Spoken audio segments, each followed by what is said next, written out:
नमस्कार, मैं ज्योति आहूजा एक बार फिर से अपने सफर का अगला यानी 8वां एपिसोड लेकर आप सभी के सामने हाजिर हूं। हम सभी प्रेम भूमि वृंदावन तो जाते ही हैं, लेकिन बहुत कम ऐसे लोग हैं जो धर्म क्षेत्र कुरुक्षेत्र जाएं। और जैसा कि आप सभी जानते हैं कि मेरे इस सफर का मकसद आप सभी को लेस ट्रेवल्ड या अनएक्सप्लोर्ड प्लेसेस के बारे में बताना है। और आज मैं आप सभी को हरियाणा के कुरुक्षेत्र के बारे में बताने जा रही हूँ। तो चलिए मेरे इस सफर में मेरे हम सफर बन जाइए। कुरुक्षेत्र वह स्थल है जहां महाभारत का युद्ध लड़ा गया। यह युद्ध धर्म युद्ध था। वैसे तो यह मात्र 18 दिन तक चला, लेकिन यह अब तक का विश्व का सबसे बड़ा और भयानक युद्ध था, जिसमें न सिर्फ अपने देश के राज्यों ने बल्कि विदेशियों ने भी हिस्सा लिया। हम सभी जानते हैं कि श्री कृष्ण इस युद्ध के रचयिता थे। उनका मानना था कि अधर्म पर धर्म की विजय होना अत्यंत आवश्यक है। उनका कहना था कि मैं चाहूं तो बिना युद्ध के ही पांडवों को विजयी बना सकता हूं, लेकिन मैं ऐसा नहीं करूंगा, क्योंकि हर वो मनुष्य जो इस धरती पर आया है उसे अपना कर्म करना ही पड़ेगा, अन्यथा हर कोई मेरी तरफ सहायता के लिए ताकेगा। श्री कृष्ण एक कुशल राजनीतिज्ञ, एक परम दार्शनिक, एक सच्चे आध्यात्मिक शिक्षक, एक प्रेमी थे। जब उन्होंने महाभारत के युद्ध की रचना तैयार की तो उन्हें डर था कि भाई भाइयों के, गुरु शिष्यों के, संबंधी कुटुंबियों के इस युद्ध में एक दूसरे को मरते देखकर कहीं ये संधि ना कर बैठे। इसलिए ऐसी भूमि युद्ध के लिए चुनने का फैसला लिया जहां क्रोध और द्वेष के संस्कार पर्याप्त मात्रा में हों। श्री कृष्ण ने अपने अनेकों दूत अलग अलग दिशाओं में भेजे ताकि इस तरह की धरती की खोज की जाए।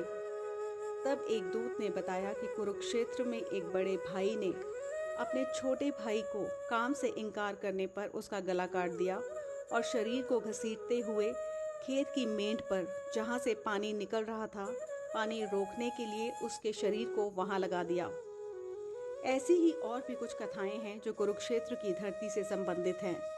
तब श्री कृष्ण ने इस धरती को महाभारत के युद्ध के लिए चुना, जो कि विश्व में लड़ा जाने वाला सबसे बड़ा युद्ध रहा। यहाँ ऐसे बहुत सारे स्थान हैं जहाँ टूरिस्ट जा सकते हैं।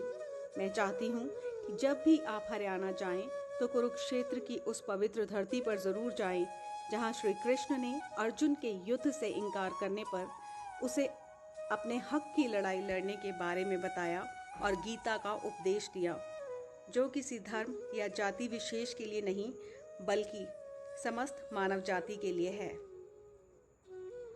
यहाँ के दौरे पर भगवान बुद्ध और कई सिख गुरु आए, जिन्होंने यहाँ आकर अपनी अमिट छाप छोड़ी। मेरे इस सफर में कुरुक्षेत्र में पहला स्थान है ब्रह्म सरोवर। यहाँ आत्मा की शांति के लिए डुबकी लगाई जाती है। कथाओं के अनुसार भगवान ब्रह्मा ने कुरुक्षेत्र को विशाल यज्ञ से निर्मित किया था।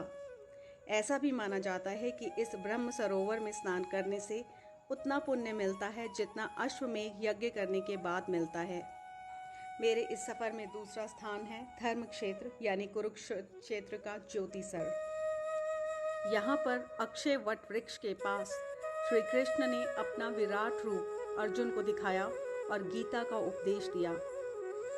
यहाँ मंदिरों की विशाल श्रृंखला है, लेकिन श्री कृष्ण का विराट रूपधारी मंदिर और शंकराचार्य मंदिर प्रमुख हैं। यहाँ पर हजारों साल पुराने अक्षय वट वृक्ष के दर्शन होते हैं, जो महाभारत युद्ध और गीता संदेश का एकमात्र साक्षी माना जाता है। माना जाता है कि यह पेड़ वही पेड़ है जो आज भी मौजूद है।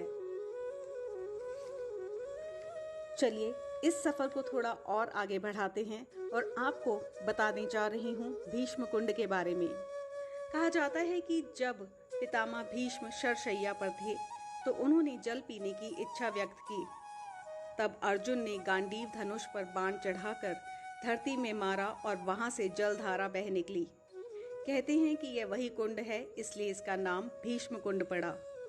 इसके अलावा यहाँ बहुत सारे स्थान ऐसे हैं जहाँ पर्यटकों को जाना चाहिए, जैसे स्थानेश्वर महादेव मंदिर, शेख चिल्ली का मकबरा, भद्रकाली मंदिर, Kurukshetra panorama and science centre, Gurudwara Mastgarh Sahib, Gurudwara Teesri Patshahi. तो मुझे पूरी उम्मीद है कि मेरा ये एपिसोड भी आपको पसंद आया होगा। मुझे पूरी उम्मीद है कि मेरी ये जानकारी आपको बहुत पसंद आई होगी और अपने इस सफर के अगले एपिसोड में कुछ और ऐसे ही स्थानों के बारे में आपको बताऊंगी। Till then, good bye.